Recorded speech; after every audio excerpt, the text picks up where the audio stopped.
அப்பா என்ன காலேஜ் போன உடனே பைக் எடுத்தாரேன்னு சொன்னீங்க. இப்ப இருக்க நிலைமையில பைக்கெல்லாம் எடுக்க முடியுமாடா? 10,000 மட்டும் இனிஷியல் பேமெண்ட் தந்தா போதும், நான் மீதி இஎம்ஐ கட்டிக்கிறேன். முதல்ல அம்மைக்கு இந்த பழைய சாரியை கொண்டு போய் கல்யாணம் வர தச்சுட்டு வா.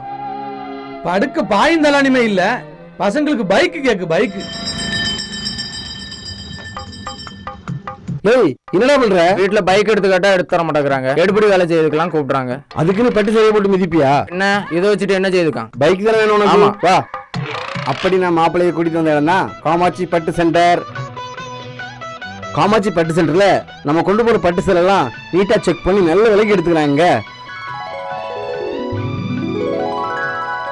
நம்ம காமாட்சி பட்டு சென்டர்ல கிழிந்த பட்டு சேலைகள், கிழிந்த பட்டு பாவாடைகள், கிழிந்த பட்டு வேஷ்டைகள் நல்ல விலைக்கு எடுத்துக்கொள்ளப்படும்.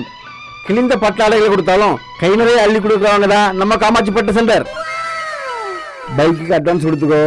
இந்தா இதை வச்சு உங்க அப்பனுக்கு தலைவாணி இல்ல, தலைவாணி ஒரு கடை சேர்த்து பெட்டும் சேர்த்து எடுத்து கொடுப்பா. இது கம்பெனிக்கு.